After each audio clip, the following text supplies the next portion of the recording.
So the Browns recently made their cut down to the 53-man roster before the season starts, and there were some surprises and some things that kind of indicate where this team is going for this season. So let's talk about it.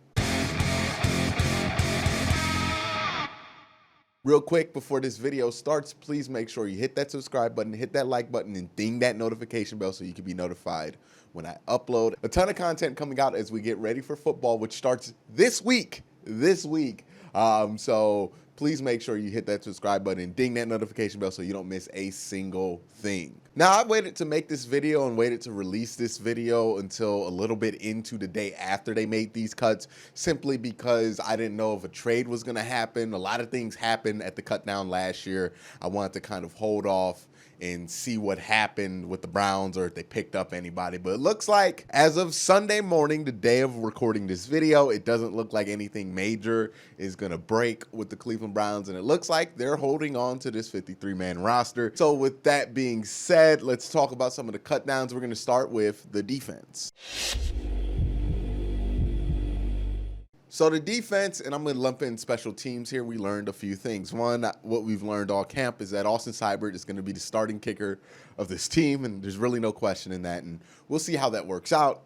He had his issues with the extra points last year, was at the bottom of the league by a significant margin. I would have hoped they would have brought somebody in to compete with him, because extra points being missed is just something you can't really tolerate at this point, being a team that's trying to be as good as the Browns are trying to be this year. But, we'll see what happens with that. As far as kick returning goes, it looks like it's going to be all JoJo Natson, the guy that we got from free agency from, I believe, the LA Rams.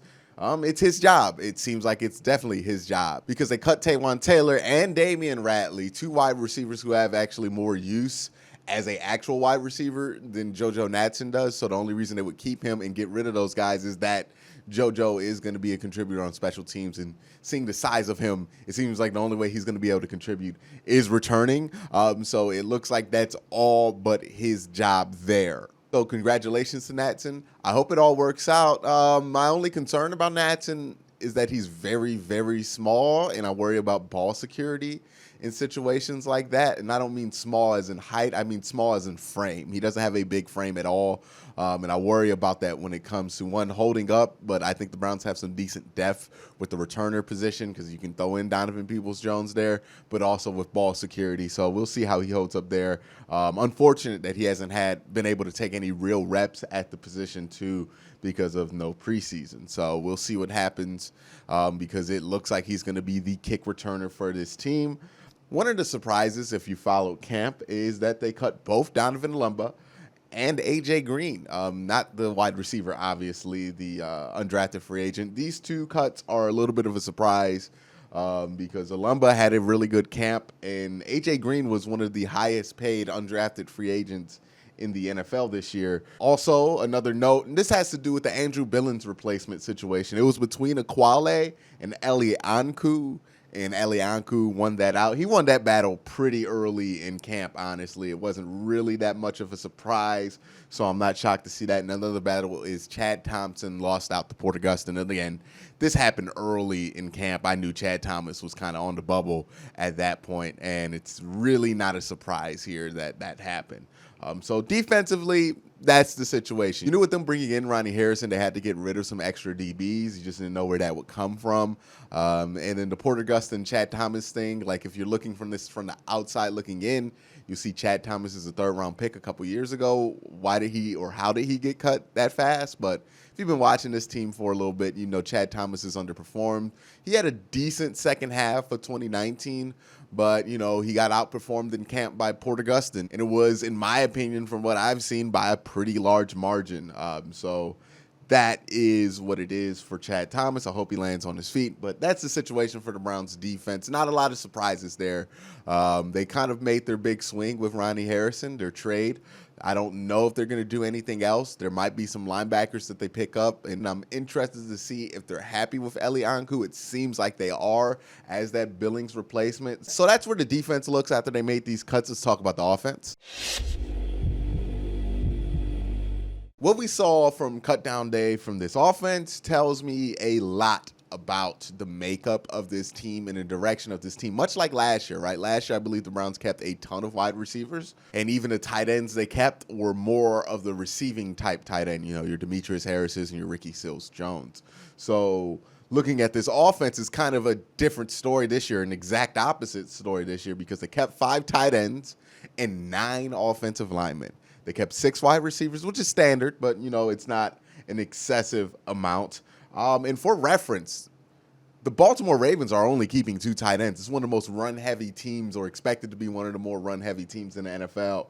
That's extremely interesting. The Browns kept 5 tight ends, 9 offensive linemen. Even if they cut one from each group, that's still a ton of people in that grouping. That tells me everything I need to know about this offense. They're going to run the ball. They're going to do a ton of play action. Tight ends are going to be incredibly important. They have a ton of tight ends and offensive linemen already on the roster. Like, they don't have to worry or fret about an injury in one or two directions. So that's the direction they're going. 9 offensive linemen, 5 tight ends. Tells you everything you need to know about that offense there. Another thing that'll tell you a lot you need to know about the offense is who they cut in the wide receiving room. The names of note here are Taywan Taylor, the guy they traded for at the beginning of last season, and Damian Ratley. These are 2, I would say Rat's a better receiver than Taylor. Taylor's kind of a special teams guy and can play a little bit of wide receiver, but Ratley is definitely a decent wide receiver. Like, he's not bad. He's a good guy to have in there as your 5th or 6th guy.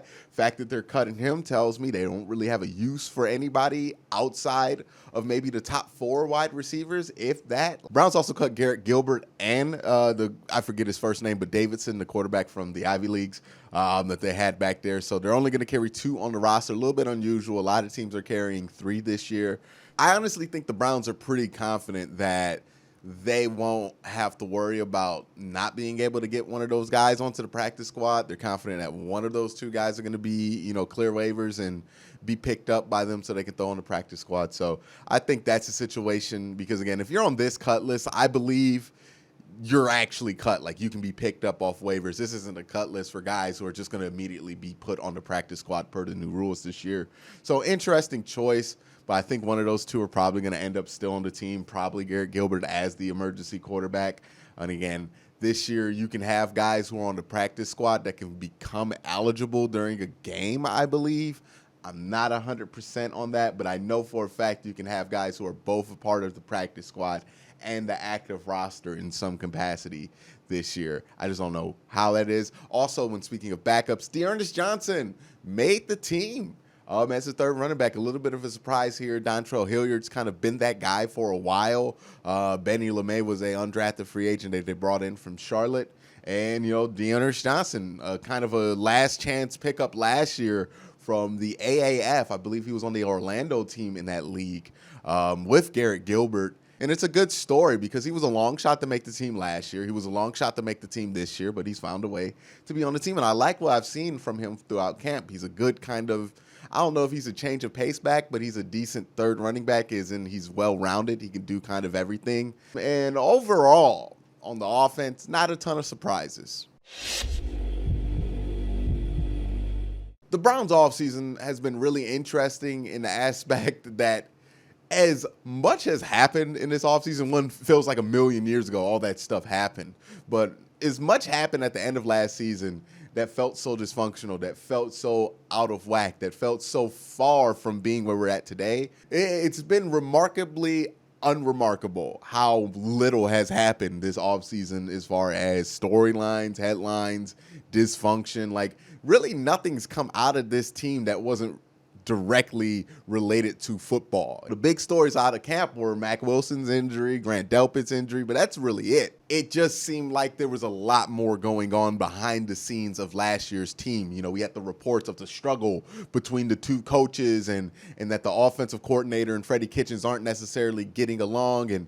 And Bob Wiley was coming out calling Freddie Kitchens dysfunctional before everybody else knew what was going to happen down there. Like, there was a lot more garbage going on last offseason, last camp, that kind of sent the smoke signals out early that, hey, this might be a little bit off.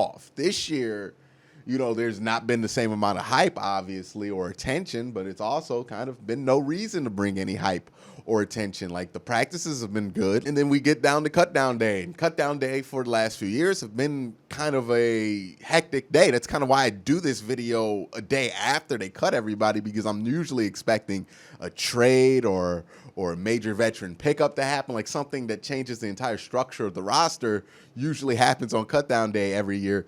Doesn't happen this year. It just seems like for the Cleveland Browns, this has been a nice change of pace, especially from an organizational standpoint. Like, this camp has been a nice change of pace. The lack of unneeded noise coming out of it, the lack of quotes, the lack of just anything ridiculous being around this team is a sign of your younger players kind of learning those lessons and learning not to give those quotes. Also a sign of good veteran leadership in the locker room, and also a sign of, good leadership within the organization. Now, will that translate to wins? I don't know. I think there's a lot of teams that have a lot of good leadership that also don't win a lot of games. So I'm not trying to correlate those two. But what I am saying is that this is a nice change of pace. So I'm not trying to say the Browns' win-loss record is going to be much better than last year because of that. I think there are other tangible football reasons for that happening.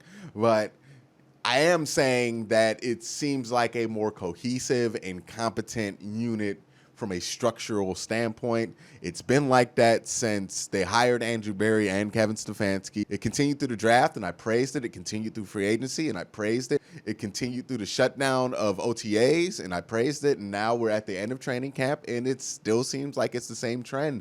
So right now, it seems like this boat is more well-kept and more competent than what has been there in the past. So I'm optimistic.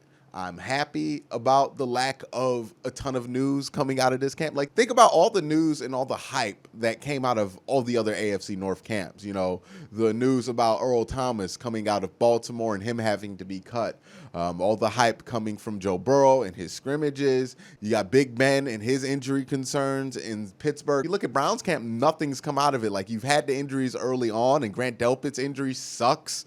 Like, there's no way to get around that, but I think you recovered nicely from those things. Mac Wilson's not going to be out as long as we thought. You make the trade for Ronnie Harrison to kind of fill that Grant Delpit hole, and all of a sudden, those two injuries that seemed like they were killers for this defense early on in camp have been mitigated quite a bit. So, hats off to Andrew Berry. Hats off to the organization, because these are competent moves. Let's see if it pans out on the field in practice. But as for what I can glean at this moment, right before the season starts in September, I am cautiously optimistic about this team's ability to have a good season this year. But that's my thoughts on the Cleveland Browns after cutdown day. Let me know your thoughts down in the comment section below. But again, guys, thank you guys for watching. Have a great day. Have a good night.